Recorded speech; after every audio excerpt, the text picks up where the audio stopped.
In this episode, we take everything we have discussed about boundaries and apply it to one of the most powerful and risky patterns in modern AI systems, agent toolchains. An agent toolchain is the combination of an AI model plus the tools it can call to get information or take actions, such as retrieving documents, searching a knowledge base, updating a ticket, sending a message, or triggering a workflow.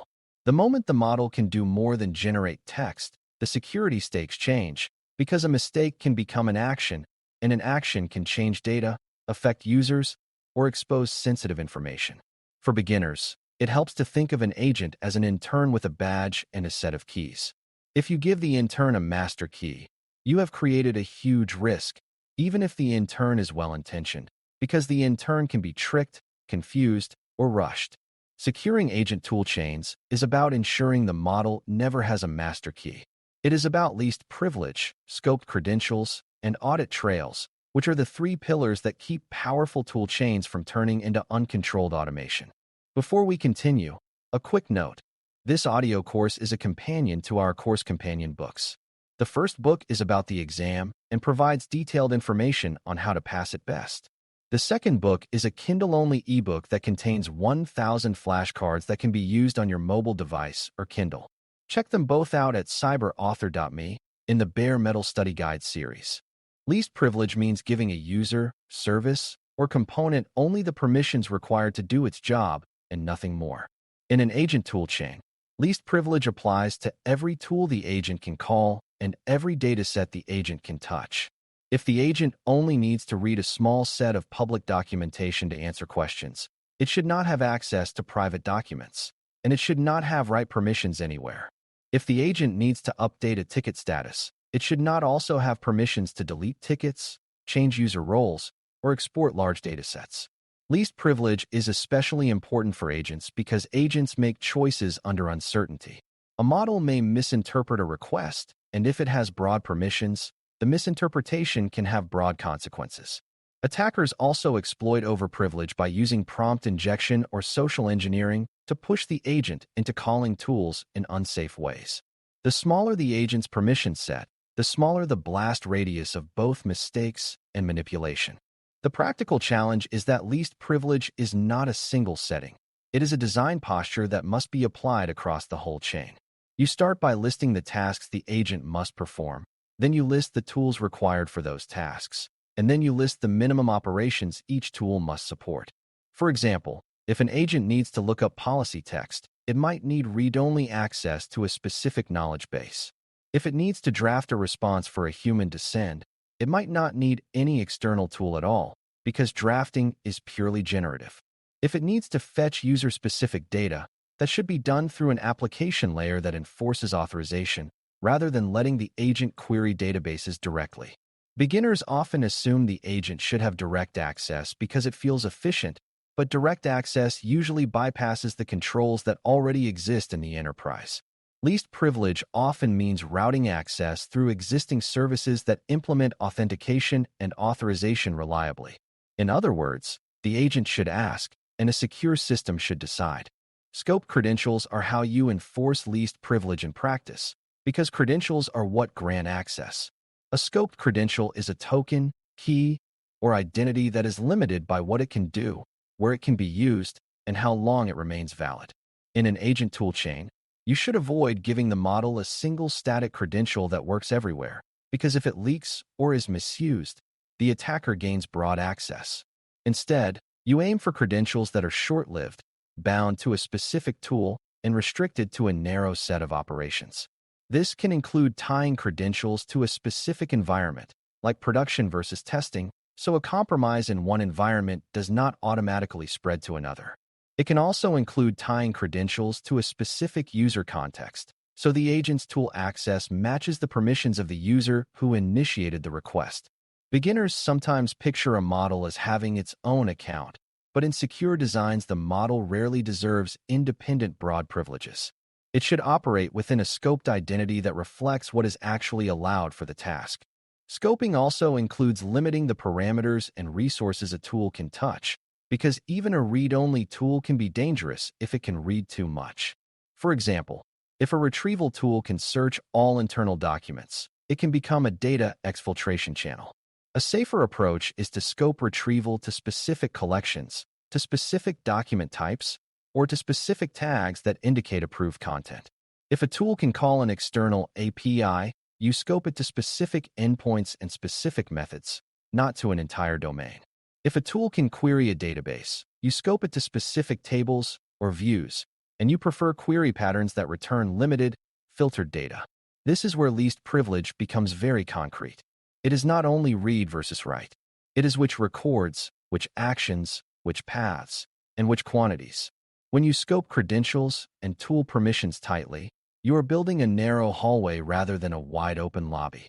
Audit trails are the third pillar because powerful systems need visibility, and visibility is how you detect abuse, investigate incidents, and hold systems accountable.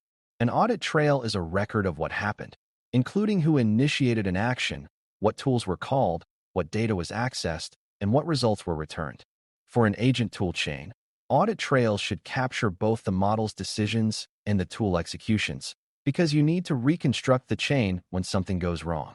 If a sensitive document was exposed, you want to know whether it was retrieved by a tool, which query led to it, and which user context was used.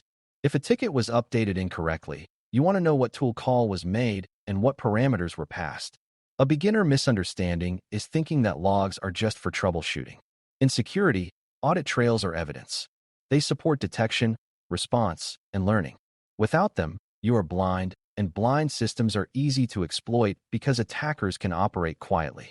At the same time, audit trails can create privacy risk if they store raw prompts, raw outputs, or sensitive tool results without protection. A secure approach treats audit data as sensitive, restricts access to it, and sets retention policies so it does not accumulate forever. It also focuses on logging the right metadata, such as timestamps, tool names, user identities, and high-level outcome codes, while storing raw content only when necessary and under strict controls.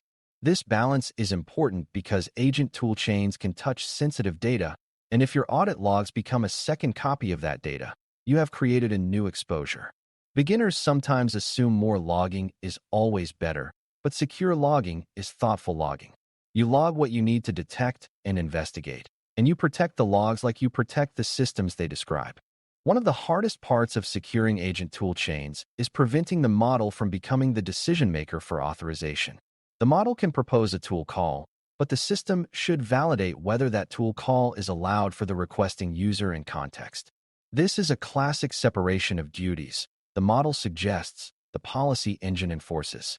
For example, if a user asks the agent to retrieve all employee records, the model might try to comply, but the authorization layer should block the request unless the user truly has that right. Similarly, if the model tries to call a tool that is not relevant to the current task, the system can deny it. This is where validators and policy rules apply to tool calls as well as to text. In secure designs, tool calls are treated like sensitive transactions. They must be authorized, logged, and constrained. The model is not trusted to self-police because it can be manipulated and because it does not have a reliable understanding of enterprise policy.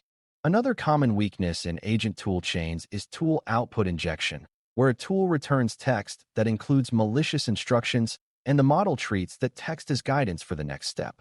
For example, a web search tool might return a snippet that includes manipulative content, or an internal ticket might include an attacker's message telling the agent to reveal secrets. This is a loop hazard. Tools feed content back into the model, and that content can steer the agent.